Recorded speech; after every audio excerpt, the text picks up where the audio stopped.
विश्वविद्यालय का नामकरण गौतम बुद्ध के नाम पर हुआ है। आपने गौतम बुद्ध के जीवन में बहुत सारी विशेषताएं देखी होंगी।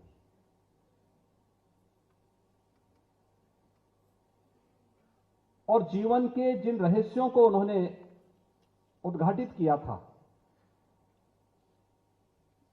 वे हर मनुष्य के इर्द गिर्द घूमती हैं।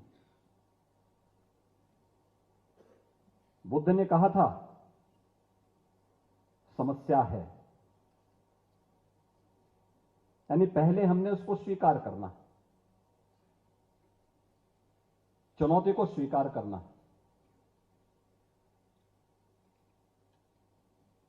समस्या का समाधान भी है।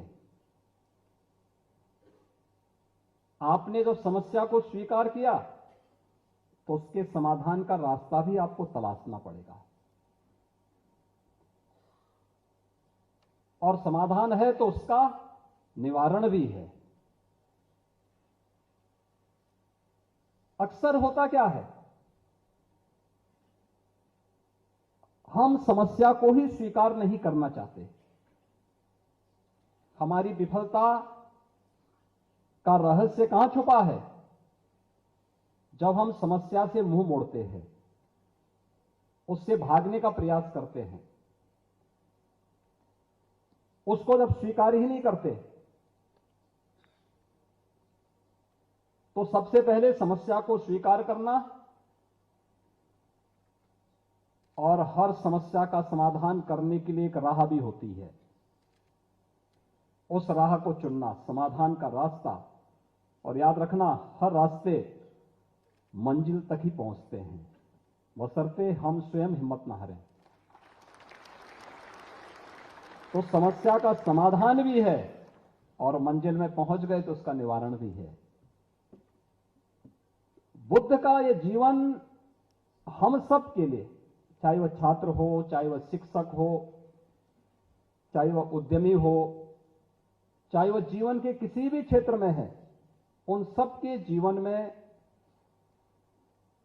बराबर घटित होता है। लेकिन उस राह को कोई उपयोग नहीं करना चाहता। बुद्ध का जीवन अपने आप में बहुत रोमांचक है, प्रेरणादायी है, देश और दुनिया को एक नई राह दिखाने वाला है। हमने उसे किस रूप में स्वीकार किया, यह हम पे निर्भर करता है। जब उन्हें ज्ञान भी प्राप्त होता है, उसकी भी अलग अलग घटनाएं हैं। आपकी तरह ही अंतर केवल इतना है कि बुद्ध राजमहलों में कैद हो गए थे, एक सिद्धार्थ, एक राजकुमार के रूप में। अब अपने शिक्षण संस्थानों में कैद हो जाते हैं।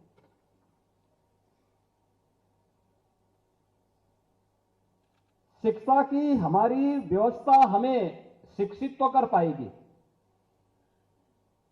लेकिन जब तक उस शिक्षा के साथ व्यवहारिक ज्ञान नहीं होगा, तब तक वह हमें ज्ञानवान नहीं बना पाएगी। और दोनों में यही अंतर है। एक आपका थ्योरेटिकल पक्ष है, थ्योरी का पक्ष है, सैद्धांतिक ज्ञान, जो आपने शिक्षण संस्थानों में जोड़ा है, जिसकी एक नई शुरुआत गौतम बुद्ध विश्वविद्यालय आज फिर से प्रारंभ करने जा रहा है। उसको व्यावहारिकता के साथ जोड़ना।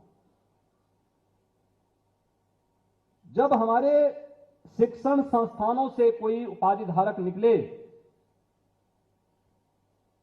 तो वह किसी भ्रम की स्थिति में न रहे। उसके सामने अपनी मंजिल तक पहुंचने का राह स्पष्ट हो। और यह हम सबके जीवन में अक्सर होता है।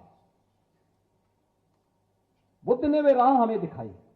याद रखना, टीम वर्क परिणाम देता है। सामूहिकता, सामूहिक रूप से निर्णय लेने की सामर्थ्य, ये लोकतंत्र की ताकत भी है। यही हम सबकी ताकत है। विश्वविद्यालय हो या महाविद्यालय, कोई उद्योग जगत हो या कोई परिवार, अगर कोई व्यक्ति, एक ही व्यक्ति जबरन अपनी बात को थोपने का प्रयास करेगा, अन्य लोगों की बात को नहीं मानेगा, परिवार में विद्रोह हो जाता है, लोग नहीं मानते एक समय के बाद। एक टीम वर्क परिणाम देता है। टीम वही परिणाम देती है जो संगठित होकर के, एकजुट होकर के वन लीडरशिप में कार्य करती है, और वो परिणाम संगम शरणम गच्छामि, संगठित होकर के, एकजुट होकर के कार्य करना है। और बुद्ध का ये उद्देश्य मानवता के कल्याण का मार्ग प्रशस्त कर दिया। बुद्ध को ज्ञान प्राप्त हुआ, तो ज्ञान प्राप्त होने के बाद 36 वर्ष बुद्ध ने केवल सामाजिक जन जागरण के कार्यक्रम के लिए अपने आप को समर्पित कर दिया। आप सब उस कालखंड के, उस महान संत के परंपरा के नाम पर बने हुए विश्वविद्यालय, गौतम बुद्ध विश्वविद्यालय के छात्र हैं, जिन्हें आज विश्वविद्यालय अपने द्वितीय दीक्षांत समारोह में उपाधि वितरित कर रहा है। विश्वविद्यालय के पास अनंत संभावनाएं आगे बढ़ने की। इन अनंत संभावनाओं को अपने जीवन में समेट करके जीवन की राह को चुनना, और उस राह को चुनते हुए अपना मार्ग प्रशस्त करना, यह हर एक नागरिक के लिए भी आवश्यक है।